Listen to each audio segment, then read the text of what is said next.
हम बात करेंगे तारा यासीन केस के हवाले से और डेफामेशन के हवाले से। बेसिकली डेफामेशन क्या है और डेफामेशन किन सूरतों में फाइल की जा सकती है और डेफामेशन केस किन लोगों के ऊपर किया जा सकता है और कौन कौन से लोग हैं जिनको लीगली प्रिविलेजेस हासिल हैं या उनको एग्जेम्पशन जो है वो प्रोवाइड की गई हैं या एक्सेप्शन हासिल है एज पर लॉ, उन लोगों के हवाले से बात करेंगे।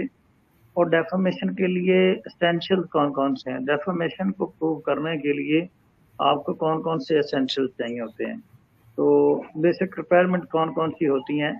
तो इस हवाले से आज का लाइव है क्योंकि इस केस से जुड़े हुए लोगों के हवाले से काफ़ी अरसे से ये सुनने में आ रहा है कि जनाब पता नहीं कौन किस पे केस कर देगा, कौन किस पे कर देगा, इस तरह की बातें। तो मैंने कहा कि जो लोग इस केस के साथ जुड़े हुए हैं उनको मैं ज़रा मुख्तसर से लाइव में ये चीज़ें क्लियर कर दूं कि केसेस का बेसिकली क्राइटेरिया क्या होता है। तो मेरे साथ एक सऊदी जर्नलिस्ट समीरा अजीज जो कि किसी तारीफ की मोहताज नहीं, वो भी मौजूद हैं और मैं लिंक भी शेयर करूंगा। अगर किसी दोस्त का कोई सवाल हो तो वो मेरे से सवाल भी इस केस से रिलेटेड कर सकता है और इंशाल्लाह बहुत जल्द मैं एक सिलसिला शुरू करूंगा। जो लोग ये समझते हैं कि शायद सितारा यासीन केस में कुछ ऐसा नहीं हुआ या कुछ उसमें कोई फर्दर डेवलपमेंट नहीं हुई या हर तरफ से खामोशी आ गई है, तो उसकी क्या वजूहत हैं या उसमें हमने क्या प्रोग्रेस रही है विद एविडेंस, वो मैं सारी चीज़ें आप लोगों से शेयर करूंगा। क्योंकि man can tell a lie but document can not tell a lie. तो हमारे पास जो चीज़ें हैं वो सारी पेपर वर्क की सूरत में मौजूद हैं, कोर्ट ऑर्डर्स की सूरत में मौजूद हैं और फर्दर इसमें क्या प्रोसेस होगा और कौन कौन सी चीज़ों की वजह से थोड़ी चीज़ों में खामोशी है और उसकी क्या वजह है, ये सारी चीज़ें मैं आप लोगों के सामने रखूंगा। और भी बहुत सारे सवाल जो इसके अलावा आप लोगों के जहन में होंगे इंशाल्लाह वो समीरा अजीज भी मेरे साथ मौजूद हैं, उसका हम जवाब देंगे। और मैं नीचे लिंक भी पोस्ट कर देता हूँ, अगर किसी ने कोई ज्वाइन करना हो या सवाल करना हो तो वो कर सकते हैं। जी समीरा, क्या हाल है आपका, ठीक है? जी, मैं बिल्कुल ठीक हूँ। बहुत अच्छा टॉपिक है आपका।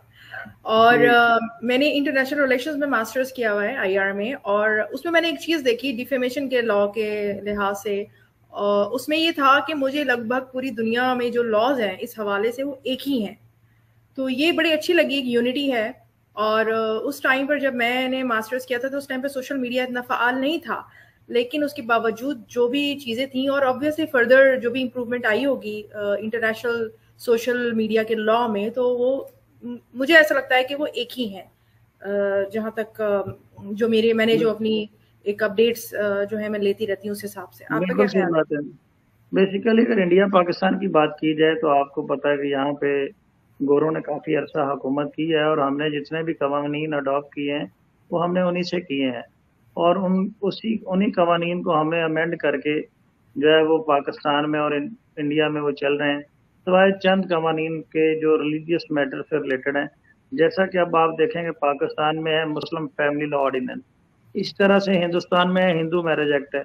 इन इस तरह के कवानीन के अलावा जो बेसिक कवानीन है वो सारे उसी तरह से चल रहे हैं। जैसे कि इंडिया में आप देखें तो आईपीसी है, इंडियन पीनल कोड है, और पाकिस्तान में पीपीसी, पाकिस्तान पीनल कोड है। वो भी 1860 में बना, ये भी 1860 में बना, दोनों में सेम सेक्शन है। वहां पे अगर कोई मर्डर करता है तो 302 के तहत पनिशमेंट किया जाता है। वहां पे यहाँ पे भी ये इसी तरह से है। वहां पे अगर देखा जाए तो आईपीसी में जो डेफामेशन है वो 499 नंबर पे एक्सप्लेन किया गया सेक्शन। तो यहाँ पे अगर पाकिस्तान पिनल कोड में भी देखा जाए तो 499 पे किया गया है। तो ये सारी चीजें हैं यहाँ पे किसी ने, इसलिए ये काफी चीजें जो है वो मिलती हैं। और इन चीजों का कुछ हद तक नुकसान भी है कि ये जितने भी कवानीन हैं ये तकरीबन कोई 100-100 200 साल पुराने हैं। बहुत सारे लोग अक्सर यहाँ पे किसी ने कमेंट किया, ताहिरा, यहाँ पे नीचे किसी ने लिखा कि कोई ताहिरा है जो सबको ब्लैकमेल कर रही है, कम्युनिटी लगाई है कि क्या जब वो केस करके पता नहीं नीचे क्या लिखा हुआ है, इन उर्दू में कुछ लिखा हुआ है। ये लिखा ठीक हुआ है। है खुशी कुमार है, वो ये कह रही हैं, Sameera today Biya and Tahira were saying there will be a case against you. तो यहाँ मेरा आपसे सवाल है कि मैं एक जर्नलिस्ट हूँ, प्रॉपर जर्नलिस्ट हूँ, और सऊदी मिनिस्ट्री ऑफ मीडिया की ऑथराइज जर्नलिस्ट हूँ।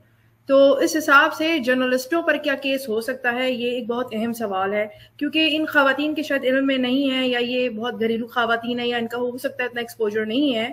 तो होता है, बाज़ दफ़ा मेडिकल के डॉक्टर्स होते हैं, उनका अपनी फील्ड में ज़्यादा अच्छा एक रुझान होता है, और इस बारे में अपडेट ज़रूर कर दें इन ख़वातीन को भी जो ये इस तरह की बात कर रही थी। अगर ये केस करती हैं, बकौल इनके एप्लीकेशन ये देती हैं, तो इनकी एप्लीकेशन को किस तरह ट्रीट किया जाएगा, तो उस हवाले से बताइए। अच्छा, यहाँ पे ना मैं बात ये करूँगा कि देखें, कोई भी प्रोफेशनल हो ना, जर्नलिस्ट हो, चाहे डॉक्टर हो, चाहे वकील हो, हर एक प्रोफेशनल का एक तरीकाकार होता है। अगर आपने किसी रजिस्टर्ड डॉक्टर के अगेंस्ट भी कार्रवाई करनी हो, तो पाकिस्तान की अगर मैं बात करूं तो पाकिस्तान में इदारा है Pakistan medical dental association, PMDC जिसे हम कहते हैं, जो कि वहाँ पे आपको परमिशन लेना पड़ती है, वहाँ पे आपको एप्लीकेशन देना पड़ती है, देन उसके अगेंस्ट कार्रवाई होती है रजिस्टर्ड डॉक्टर की। इस तरह से अगर आपने किसी वकील के अगेंस्ट कार्रवाई करनी हो, तो आपको पंजाब बार काउंसिल जो कि कंसर्न इदारा है, वहाँ पे इंक्वायरी कंडक्ट करवाने के बाद फिर वो रिकमेंड करती है। इस तरह अगर जर्नलिस्ट की बात की जाए, तो जर्नलिस्ट के लिए भी अपने कुछ रूल्स एंड रेगुलेशंस होते हैं, जिसके अंदर रहकर वो काम करते हैं, और उनके ऊपर केसेस के हवाले से, जैसा कि अगर पाकिस्तान में बात की जाए, जहाँ पे मैंने मोस्टली अक्सर कहा, पहले मैं एक्सप्लेन ये कर दूं मेरा कि डेफामेशन केस बेसिकली है क्या। डेफामेशन केस में तीन चीजें मोस्ट इम्पोर्टेंट है। एक तो ये कि आपको किसी ने कोई आपके बारे में कोई एलिगेशन लगाया है।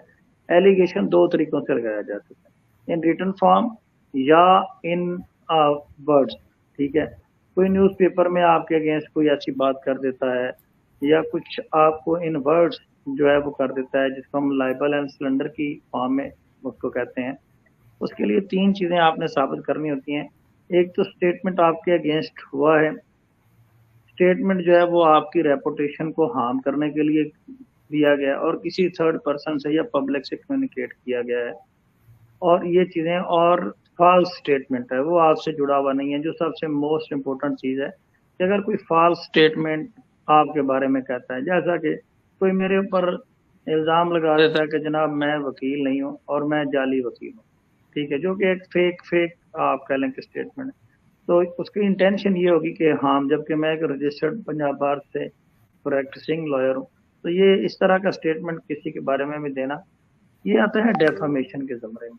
अब यहाँ पे डेफामेशन में ही लिखा हुआ है कि 10 लोगों को एक्सेप्शन हासिल है। 10 तरह की कैटेगरीज ऐसी हैं जिसमें लोगों को एक्सेप्शन हासिल है, उनके अगेंस्ट कार्रवाई नहीं हो सकती।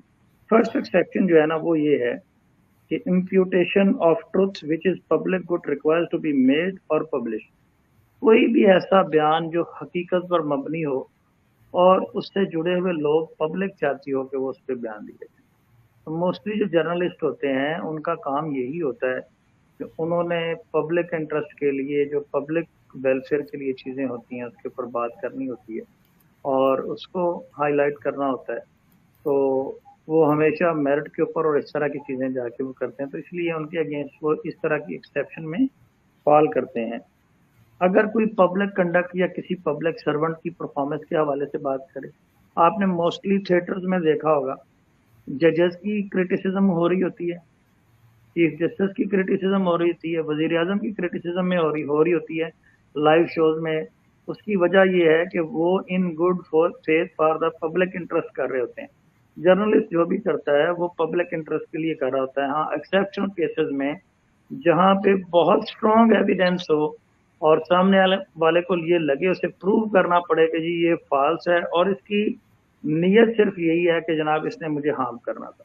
देखें, बतौर जर्नलिस्ट जब आप किसी चीज़ को during performing of legal obligation जब आप परफॉर्म कर रहे होते हैं, जब आप किसी पे बात कर रहे होते हैं, तो आपका टारगेट तो नहीं होता कि आपने फलां शख्स को टारगेट करके किया, तो इसलिए वो डेफामेशन इस तरह के एक्सेप्शन में आता है जो जो कि पाकिस्तान में मेंटेनेबल नहीं है, और इंडिया में भी और दीगर कंट्रीज में भी यही है। और बहुत सारे केसेस इस हवाले से जर्नलिस्ट के अगेंस्ट हो चुके हैं, जिसमें इंडिया में बहुत सारे केसेस हैं जिसमें सुप्रीम कोर्ट ने बहुत सारे लोगों को जो है वो एक्विट किया है, क्योंकि कुछ न्यूज़पेपर के अगेंस्ट कुछ पॉलिटिशियन से एक बड़ा हाईलाइट केस था। उसमें एक पॉलिटिशियन ने इंडिया में, मैं केस का आपको टाइटल भी शेयर कर दूंगा, कर दिया एक न्यूज़पेपर के ऑनर से कि जनाब इसने अपने न्यूज़पेपर में मेरे अगेंस्ट कॉलम लिखा है, तो सुप्रीम कोर्ट ने उसको बरी कर दिया। तो ये बहुत सारे केसेस हैं। अगर आप इसकी एक वजह ये भी है कि ये फ्रीडम ऑफ एक्सप्रेशन के ऊपर पाबंदी लगाने वाली बात, ठीक है। जो मीडिया को सबसे बड़ा शेल्टर हासिल है जर्नलिस्ट को भी ये है कि आप फ्रीडम ऑफ एक्सप्रेशन के ऊपर पाबंदी नहीं लगा सकते। तो ये वजूहत हैं जिसके ऊपर वजह से आप नहीं किया जा सकता। जी अच्छा, सऊदी मीडिया के बारे में मैं आपको बताऊं कि हम लोगों पर हमेशा से बड़ी तनकीद की जाती थी कि सऊदी मीडिया आज़ाद नहीं है, आज़ाद नहीं है, जबकि ऐसा नहीं था। जो क्वालिफाइड जर्नलिस्ट और मीडिया लोग हैं वो लोग अमूमन जो है वो अपनी बात आराम से रख सकते थे, कह सकते थे। फॉर एग्जाम्पल, आप अगर मेरी शो रील देखें, उसमें वो जो पुरानी, वो काफी पुरानी है, आपको उसमें मेरा गेटअप से अंदाजा हो जाएगा। मेरा वेट उस जमाने में ज्यादा हुआ करता था, तो आप अंदाजा लगा देंगे कि वो कितनी पुरानी शो रील है, जब मैं वुमेन राइट्स पर बाकायदा लीगल कानूनी तौर पर फिल्में बनाती थी और सऊदी अरेबिया में रहते ही सऊदी अरेबिया के लॉज को मेरी वो फिल्में चैलेंज करती थी, और वो मौजूद है, आप शो रील में आप देख सकते हैं उनका हवाला रेफरेंस के तौर पे। तो बात यह है कि मुझे वो परमिशन कैसे मिलती थी? वो मुझे परमिशन ऐसे मिलती थी कि उन्हें पता है कि ये क्वालिफाइड है, ट्रेंड है और ये अपना काम अच्छे से कर सकती हैं। तो this is a freedom of speech के जो लोग अपना काम करना जानते हैं उनको कहीं भी मना नहीं किया जा सकता, चाहे वो सऊदी अरेबिया। हमारे पास यहाँ पर डेमोक्रेसी नहीं है, लेकिन हम उस टाइम पर भी आजाद थे। मुझे आज तक नहीं लगा कि सऊदी मीडिया आजाद नहीं है, बल्कि अगर हमें इतनी अच्छी तरबियत और ट्रेनिंग दी गई है, बाकायदा हम पर पैसा खर्च किया गया है, अनलाइक दूसरे ममालिक होते हैं वहाँ येलो जर्नलिज्म का कॉन्सेप्ट है, कोई कुछ भी बोल रहा है किसी के बारे में, उनके पास कोई प्रूफ उसके होते नहीं है। तो हम लोगों को उस सख्ती पर एक आदत पड़ी कि हम लोग अच्छे से अपना होमवर्क करके उसके बाद हम आगे जो है वो कोई भी पेशरफ्त करते थे। यहाँ पर मोहम्मद इमरान साहब ने एक बात की है कि Sameera is the only journalist in the world who look more like actress than the journalist. So Mohammad Imran sahab, आपका कैलिबर आपकी जवाब में हमें समझ में आ गया है। दुनिया में बहुत सारी खूबसूरत जर्नलिस्ट मौजूद हैं, मैं कुछ भी नहीं उनके आगे, और चेहरे वैसे भी अल्लाह ने बनाए होते हैं। तो अगर मैं एक्ट्रेस लगती हूँ और अच्छी लगती हूँ तो इसमें अल्लाह का शुक्र मैं भी अदा करूंगी, और आपने भी इस तरह अल्लाह की हमदो सना ही की है। चेहरे अल्लाह ने बनाए हैं, लेकिन दुनिया में बहुत खूबसूरत खूबसूरत जर्नलिस्ट है। तो ग्रो अप और लोगों का एहतराम करना सीखें। और मैं आपको एक बात और भी बता दूं कि जो मैं अपना कार्ड दिखाती हूँ, जो कि सऊदी गवर्नमेंट मीडिया का कार्ड है, जो मैं अपनी हर वीडियो के शुरू में दिखाती हूँ एज एन इंट्रोडक्शन, जो कि एक प्रोफेशनल वे है, तो उस कार्ड में जो है 4 चीजें लिखी हुई हैं। कभी आप क्लोज जूम करके उसको देखिएगा, तो उसमें एक लिखा है मुमस्सिल। मुमस्सिल मतलब एक्ट्रेस ही होता है, और ऐसा सऊदी गवर्नमेंट चाहती है कि मैं एज एन एक्ट्रेस भी आऊं, और जिसमें मुझे इंटरेस्ट नहीं है। मुझे फिल्म मेकिंग में ज्यादा इंटरेस्ट है, तो उसमें मुझे एज अ फिल्म मेकर भी दर्ज किया गया है, उसमें मुझे बतौर सहाफी दर्ज किया गया है, और जो भी चीजें उन्होंने लिखी है उसमें उन्होंने मुझे एज अ एक्ट्रेस भी दर्ज किया है, जबकि मैं एक्टिंग करना बिल्कुल भी नहीं चाहती हूँ। लेकिन आपकी इत्तला के लिए मैं बता दूं कि ऐसा हमारी गवर्नमेंट को भी लगता है कि मैं अच्छी दिखाई देती हूँ तो मुझे कैमरे के सामने आना चाहिए। Just for your information, zoom करके किसी भी वीडियो में से वो कार्ड आप देख लीजिएगा। तो ये लोग ऐसी नामाकूल बातें करते हैं। यहाँ पर मैं थोड़ा सा एक बात और कहना चाहूंगी कि यहाँ पर एचएम लिखती हैं कि that Mishu and gang are clearly jealous of Sameera. मेरा ख्याल है जी ये लोग, मेरे ख्याल में, मुझे लगता है, मैं इनकी वीडियोस नहीं देखती, लेकिन मुझे इस किस्म के मैसेजेस आते हैं कि ये लोग जो हैं हमारी किरदार कशी और कुछ इस किस्म की बातें करते हैं। तो इस तरह की चीजें देखिए हमारी जैसी खवातीन के लिए होती रहती हैं, हम कामयाब खवातीन हैं और औरतें जेलस भी हो सकती हैं। जहां तक मिशू साहिबा का ताल्लुक है, मुझे नहीं पता उनको मुझसे क्या प्रॉब्लम है, but she is a nice lady, और वो तमाम जो खवातीन हैं जो मेरी बुराई भी करती हैं उन सब के लिए आई लव यू। जी फयाज, आप बहुत अच्छी बात आपने की। मैंने तो पहले कहा कि हम सॉफ्ट एंड सेट व्यू सबके लिए रखते हैं। अगर किसी का कोई है, यहाँ पे किसी ने कोई ताहिरा साहिबा के लिए किया था, अच्छा यहाँ पे किसी पाकिस्तान नामी एक शख्स ने किया कमेंट, समीरा साहिबा आप पर कोई केस नहीं कर सकता क्योंकि आप सऊदी अरब में, और आप सऊदी अरब में बैठ के यहाँ पे कर सकती हैं। ये ऐसा नहीं है कि समीरा साहिबा पे कोई केस नहीं कर सकता, ये बात हमने ऐसा कभी भी नहीं कहा। हमने बात की डेफामेशन केस की। डेफामेशन केस का मैंने आपको बता दिया कि उसका एक तरीकाकार होता है कि आपने प्रूव करना है कि फॉल्स स्टेटमेंट हुई है या नहीं।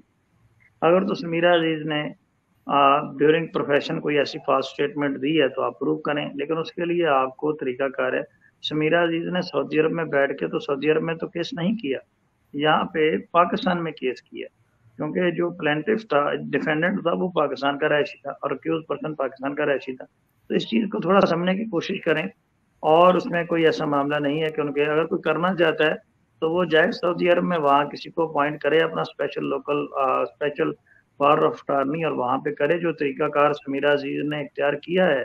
और आटे दाल का भाव पता चल जाएगा कि कानून क्या होता है और किस तरीके से अदालतें चलती हैं और अदालती निज़ाम चलता है। तो तरीकाकार मैंने आपको बता दिया, आप अगर आप करना चाहते हैं आप वहाँ पे जाएं, लेकिन चूंकि वो प्रोसेस मुश्किल है, मेहनत तलब है, इसलिए कोई करता नहीं और बैठ के इल्ज़ाम ये लगाता है कि जनाब हो नहीं सकता, और आज आके पाकिस्तान में कर देते हैं और कहते हैं कि बंदा जो है वो जी सऊदी अरब में बैठा है और हम केस यहाँ पे कर देंगे तो सजा हो जाएगी माशाल्लाह।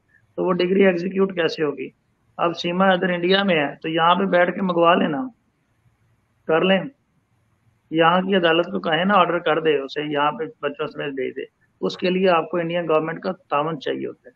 तो ये सारी चीज़ें कुछ समझने की ज़रूरत है। और वो तो हालांकि पाकिस्तान सिटीज़न है, और ये जिस बारे में आप बात कर रहे हैं समीरा अजीज तो सऊदी अरब सऊदी नेशनल है, तो ये एक तरीकाकार होता है और उसमें कोई ऐसा मामला नहीं। अच्छा, ईशी कुमार ये कह रही हैं कि Sameera, will you help Salma if Tayra tries a case on her? अच्छा, मैं आपको यहाँ एक बात बता दूं कि सलमा साहिबा जो हैं वो चाहती हैं कि उन पे केस किया जाए ताकि वो तमाम चीज़ें ही, उन्होंने मुझे कहा, वो मुझे कह रही हैं कि आप क्यों कह रही हैं कि सलमा सितारा मामला बैन कराओ, क्योंकि उनकी वालदा ऐसा चाहती हैं और मैं उनकी वालदा के कहने में हूँ, लोग ऐसा कहते हैं, जबकि मैं बतौर माँ उनको उस हिसाब से सपोर्ट कर रही हूँ, या समझ लें वो माँ है। तो सलमा साहिबा ने मुझे क्लियरली कहा कि मैं चाहती हूँ आप ये मत कहें कि सलमा सितारा केस बैन कराओ, मैं चाहती हूँ कि केस हो और फिर मैं सबूत दिखाऊंगी। उन्होंने मुझे ऐसे ऐसे कहा। तो देखिए, सलमा साहिबा की अपनी मर्जी है, वो मेरे कहने पे नहीं चलती, मैं उनके कहने पे नहीं चलती। लेकिन मैंने क्लियरली ये बात कही थी कि मुझे आज मौका मिले मैं दोनों बहनों को गले मिलवा दूं, क्योंकि उनकी माँ ऐसा चाहती है। माँ बाप, अल्लाह ताला उनकी वालदा को लंबी उम्र दे, आमीन या रब, सेहत वाली उम्र दे। लेकिन माँ बाप जो है ना, वो दुनिया से इसलिए इस तरह से नहीं जाने चाहिए कि वो एक दुख लेके जाएं कि हमारे दो बच्चे। ये आपने बहुत अच्छी बात की। इस केस से जितने भी जुड़े हुए लोग हैं, मैंने सबको थोड़ा बहुत सुना, और खैर कुछ तो सुनने के काबिल भी नहीं है, लेकिन आप बाद वो शख्सियत हैं जिसने ये बात की कि इन दोनों में सुलह होनी चाहिए। ये बहुत अच्छी बात है। देखें, भले बाद में जिंदगी भर ना मिले, माँ के सामने तो गले मिल ले, बिल्कुल सही बात है। और चीज़ें जो है वो मसलत अंगेजी से हल होनी चाहिए। ये बहुत अच्छी आपकी बात है, और ना कि आप दोनों की इज्जत उछाल के उसके ऊपर व्यूज लें। जहाँ तक मैंने इस केस को देखा, हर किसी जो है वो एक इस शेल्टर में कि जनाब मैं सितारा को सपोर्ट कर रहा हूँ, और दूसरा इस शेल्टर में कि मैं सलमा को सपोर्ट कर रहा हूँ, और एक दूसरे की इज्जत उछाल रहे हैं, और कुछ भी नहीं है। और जबकि दोनों कॉम्पिटेंट हैं, दोनों एक दूसरे को लीगली और हर तरीके से जवाब दे सकती हैं। अगर सलमा को कोई इंजरी पहुंचती है तो वो इटसेल्फ इतनी कैपेसिटी रखती है कि वो सितारा को जवाब दे सकती है। अगर सितारा को पहुंचती है तो वो दे सकती है। इसमें जो मैं अब यहाँ पे नहीं कहना चाहूँगा कि मैं वो वर्ड नहीं यूज़ करना चाहता, जो उनके नाम पे कुछ लोगों ने अपनी दुकानदारी चलाई हुई है, जैसे कि जी मैं फलां को सपोर्ट कर रहा हूँ। मेरे ख्याल में पहले उनको अपनी हैसियत देखनी चाहिए और इस तरह समझना चाहिए कि वो किस स्टेज पे खड़े हुए हैं। अल्लाहू टीवी की वीडियोस देखने के लिए हमारे चैनल को सब्सक्राइब करें और बेल आइकन पर क्लिक करें ताकि आप हमारी आने वाली हर नई वीडियो से बाखबर रह सकें। अल्लाहू टीवी पाकिस्तानियों का अवामी चैनल है। हम सिर्फ अपनी नहीं सुनाते, आपकी भी सुनते हैं। किसी भी खबर पर तबसरा करने के लिए हमारे व्हाट्सएप नंबर पर अपना पैगाम